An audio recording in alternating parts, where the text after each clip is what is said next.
Well, welcome back to this Continue the Discussion episode for Exodus chapter 18. If you've been tracking with me through the story so far, you know that we've just seen Moses reunited with his father-in-law Jethro, and we watched as one quiet conversation transformed the structure of leadership for all of Israel. Today I want to dig a little deeper, not just into the advice Jethro gave Moses, but into what this moment tells us about culture, governance, spiritual authority, and how God's wisdom often flows through unexpected channels. Let's start with something we didn't explore in the deep dive. The figure of Jethro himself, one of my personal favorite figures. Jethro is described as the priest of Midian, which places him within a spiritual tradition distinct from Israel's. Midian is not an Israelite territory. It was a region east of the Sinai Peninsula, and the Midianites were descended from Abraham through his later wife, Keturah.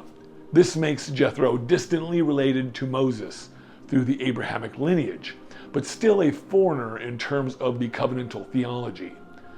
And yet this foreign priest becomes the first recorded person in the Bible to articulate a principle of judicial delegation and scalable leadership that would eventually influence Israel's entire judicial system.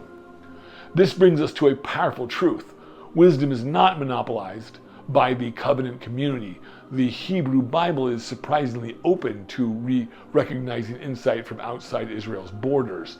In fact, some of the most transformative moments in Scripture come through people like Jethro, outsiders, whose reverence for God allows them to offer deeply needed counsel.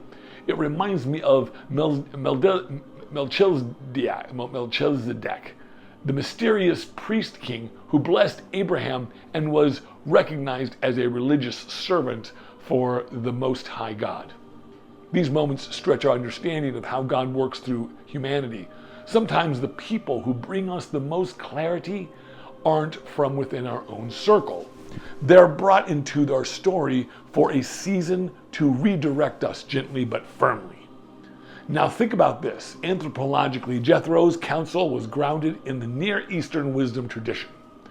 Ancient societies like Sumer, Babylon, and Egypt all had hierarchical judicial systems.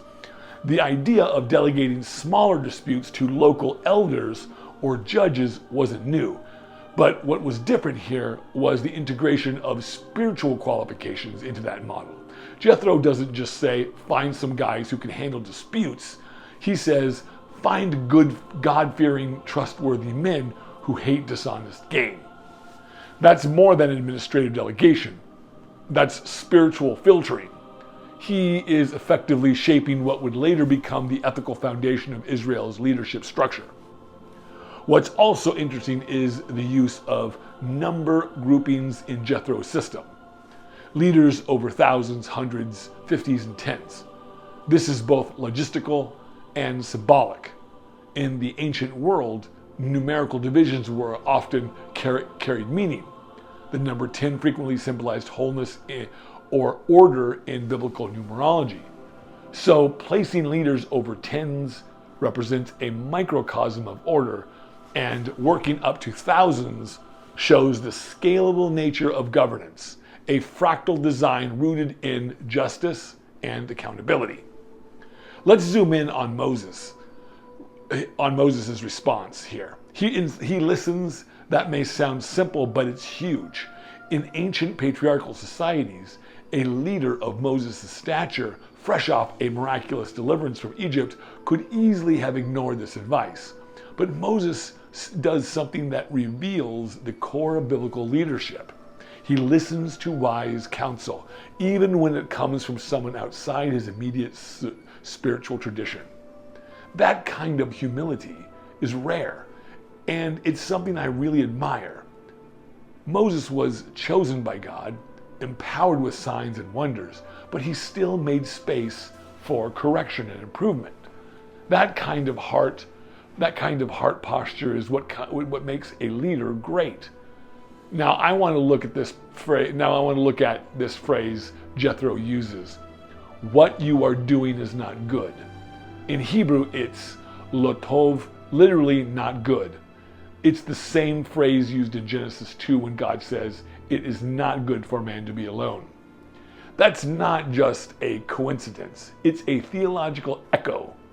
In both cases, it's a recognition that isolation, whether in life or in leadership, is not the divine design. God's pattern is always about shared responsibility, community, and interdependence. Something else that stood out to me is how this chapter subtly points forward to later developments in Scripture. Jethro's model becomes the prototype, not just for Israel's judicial system, but also for early church leadership in Acts 6. When the apostles are overwhelmed with the needs of the growing church, they appoint deacons, men of wisdom and good character, to handle daily distribution and disputes, freeing the apostles to focus on prayer and teaching. The principle is the same. Godly leadership requires discernment, shared responsibility, and trust in others to carry part of the burden.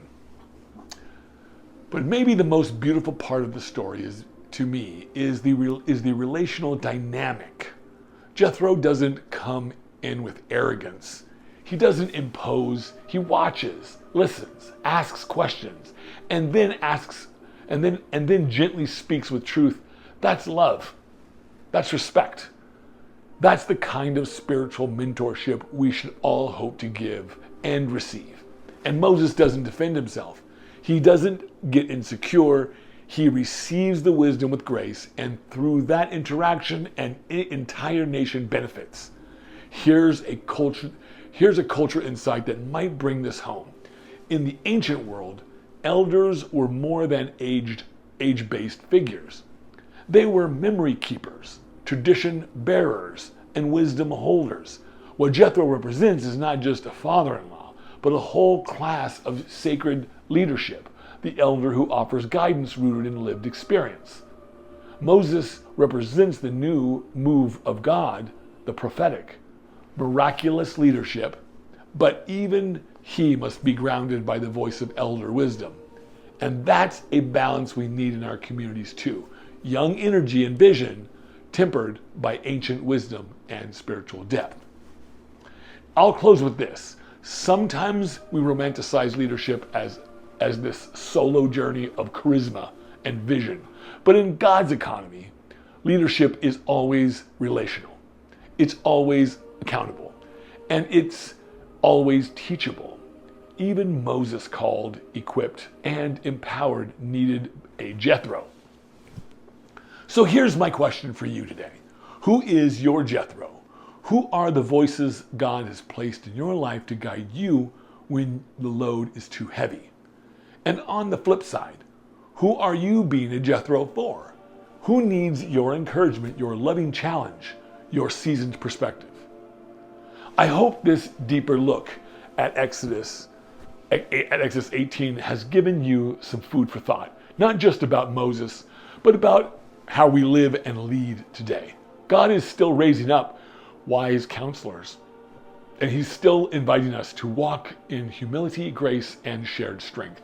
If something in this conversation stirred in your heart, or if you saw something in the text I didn't mention, I'd truly love to hear it from you. Drop a comment, share your thoughts, and let's keep the knowledge moving in this chapter. Thanks for staying with me today. I'll see you the next time as we keep journeying deeper together, one chapter at a time. We will see you in the next chapter.